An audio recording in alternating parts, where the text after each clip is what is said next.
The real meaning behind 333, that Jesus actually spoke, not the one you think. There is a number that keeps appearing to people at the exact moment they need direction, 333, and countless voices online will tell you it is a mystical sign. A cosmic code, a secret message from the universe. But almost no one realizes that buried inside the Gospel of Mark, in chapter 3, verset 33, Jesus asks a question so direct, so unexpected that it quietly redefines who actually belongs to him. This is not numerology. This is something Jesus truly said to real people standing right in front of him.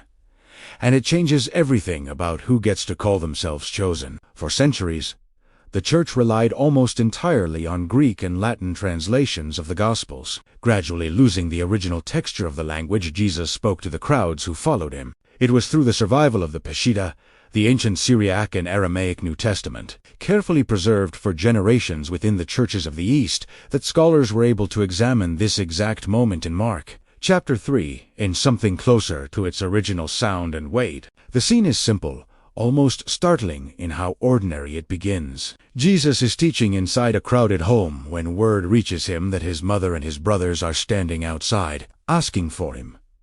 Instead of immediately going to them, Jesus looks around at the people seated before him, ordinary followers, fishermen, the curious, the searching, and asks a question that must have silenced the room. Who is my mother, and who are my brothers? Then, without waiting for an answer, he gives one himself, pointing toward the people sitting around him. Whoever does the will of God, the same is my brother, and my sister and mother. The word behind brother here is pronounced Akha, an Aramaic word, carrying deep weight in that culture, tied to loyalty, protection, and shared identity within a family. To call someone Akha was to say, you belong to me, and I belong to you. Those who preserved this oral Aramaic tradition believed words like Akha carried more than definition. They carried resonance, a sound believed to move through both body and spirit. To hear Jesus speak this word over ordinary people, people with no bloodline connection to him at all, was to hear him tear down an ancient boundary and rebuild belonging on entirely new ground. And the best is yet to come. In the next chapters, you'll discover what could change everything for you. In first-century Jewish culture, family was not simply sentimental. It was legal, social, and deeply tied to identity, inheritance, and belonging. To be someone's Akha meant something concrete. Shared responsibility, shared honor, shared future. This is exactly why the moment in Mark chapter 3 is so radical. Jesus was not offering a warm metaphor. He was making a legal and spiritual declaration, right in front of witnesses, that these ordinary followers now stood inside his family, in a way that mattered as much as blood. This is where the honest version of 333 becomes far more powerful than any numerology trend. People searching for meaning in a repeating number on a clock, often without realizing it, searching for exactly what Jesus was offering here, a sign that they belong, that they have not been forgotten, that they are chosen for something. The truth is, Jesus already answered that search 2,000 years ago, and the answer had nothing to do with timing or coincidence. It had to do with obedience. Notice carefully what Jesus says qualifies someone as a Kha, not bloodline, not religious title, not even proximity to him in that room. He says, whoever does the will of God. This single qualifier quietly dismantles every assumption. His listeners may have carried about who was truly close to God and who was not. Tax collectors, fishermen, the ceremonially unclean. The overlooked, all of them stood eligible for this same word. A Kha, the same family bond, the same belonging. This reframes what it truly means to be chosen. It was never about status, background, or even how long someone had followed Jesus. It was about a posture of the heart, willing to align with what God actually asks. And this is exactly the door that opens into a much deeper question, one that reveals how far this family truly extends, and who has always been invited in. If this teaching already feels this deep, imagine having a full guide with deeper explanations of Jesus's true teachings in Aramaic. You'll find the link to the study guide in the comments. There is still something waiting to be uncovered here. Something about why Jesus chose this exact moment in front of this exact crowd, to redraw the boundaries of family itself. And the best is yet to come in the next chapters. You'll discover what could change everything for you.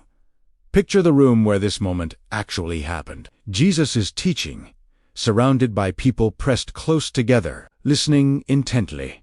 When someone leans in and whispers that his mother and brothers are waiting outside, in that culture, this would have been understood as an urgent, even honorable interruption. Family calling, and family always came first. Everyone in that room would have expected Jesus to pause immediately and go. Instead, Jesus does something almost shocking for his time. He looks around the room, at the faces of people with no bloodline claim on him whatsoever, and asks the question that still echoes today. Who is my mother? And who are my brothers? This was not a rejection of his actual family. It was a deliberate, public redefinition of what family ultimately means. In the kingdom Jesus came to reveal, this is where the true weight of Akha becomes so important. In everyday Aramaic speech, Akha was not a soft, sentimental word. It described someone bound to you by covenant, someone who would stand beside you, defend you, carry your burdens as their own. For Jesus to speak this word over ordinary followers was to say, in the clearest possible terms, that spiritual obedience creates a bond every bit as real and binding as blood itself. This single moment quietly dismantles a belief many people still carry today. Often without realizing it, the belief that closeness to God is inherited, earned through religious background, or reserved for people who look a certain way, come from a certain family, or have followed Jesus the longest. Jesus deliberately chose ordinary, unremarkable people in that room to prove otherwise.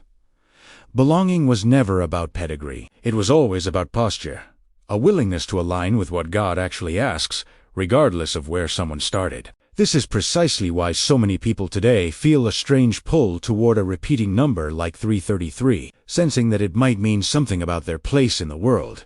They're being chosen for something greater. The ache behind that search is real, even if the number itself carries no hidden code. What Jesus offers in Mark chapter 3 answers that exact ache directly, without mystery or coincidence, a real invitation, spoken aloud, to real people, redefining who truly belongs. And what comes next reveals just how far this invitation was always meant to reach. If obedience to the will of God is what qualifies someone as Akha, this raises an uncomfortable and beautiful question.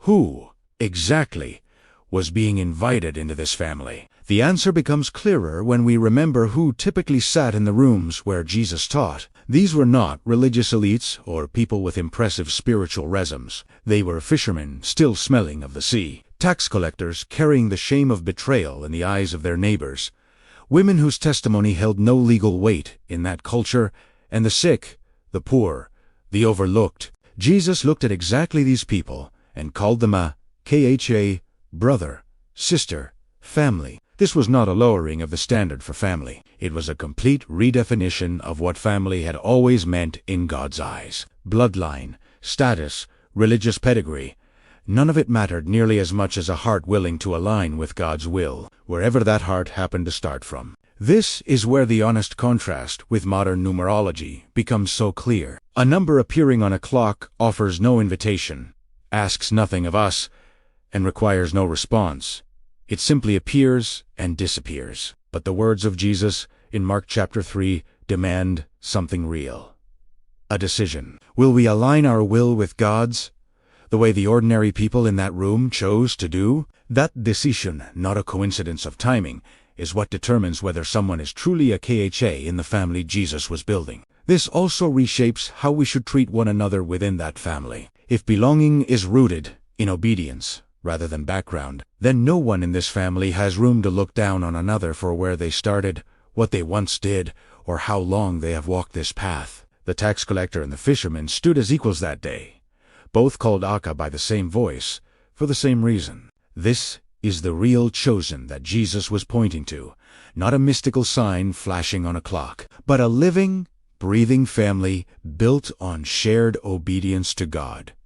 And understanding this changes not only how we read Mark chapter 3, but how we see our own place within that same invitation today. Right now, you might be asking yourself, Why am I only discovering this truth now? Don't worry.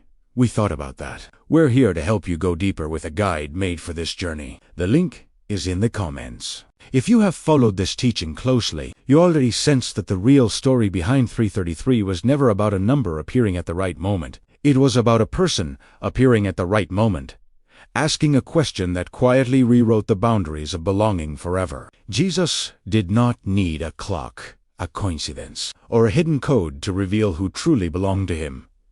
He simply looked at the people in front of him and called them Akha. And in doing so, he settled a question every human heart still quietly asks: do I actually belong somewhere? This is why the modern search for meaning in repeating numbers resonates with so many people. Underneath the fascination with 1111 or 333 is a real, legitimate longing to know that we are seen, that we are chosen, that our life has direction rather than randomness. Jesus never dismissed that longing. He answered it directly, without needing symbols or signs, simply by naming ordinary people as family. Consider how differently we might see our own lives if we stopped searching the clock for confirmation and instead asked the question Jesus actually posed: am I doing the will of God today? This is a far more demanding question than glancing at a number, but it is also far more meaningful, because it invites an actual response rather than a passive observation. This also reshapes what it means to feel forgotten, overlooked, or The room in Mark chapter 3 was filled with people who had every reason to feel unworthy of closeness to Jesus, yet he called them ACAAs anyway, on the sole basis of their willingness to align with God. If that door was open to them, it remains open now, regardless of background, mistakes, or how long someone has walked this path. This is the deeper invitation carried inside Mark 3:33. Not a mystical sign to notice in passing, but a living relationship to step into, day after day, through obedience rather than coincidence. And this invitation is not meant to stay abstract. It is meant to shape how we actually live. Starting now, bold text, not all caps. We are just scratching the surface of this ancient power. Get ready, because in our next video, I will reveal even deeper Aramaic codes that unlock spiritual authority you've never imagined. Make sure you are subscribed and have notifications turned on so you don't miss this unfolding revelation. Transformation protocol here is how to carry Akha forward, not as a fact you now know, but as a daily practice of belonging. Each morning before checking a clock or a phone for signs, pause and quietly ask yourself the same question Jesus posed in that crowded room.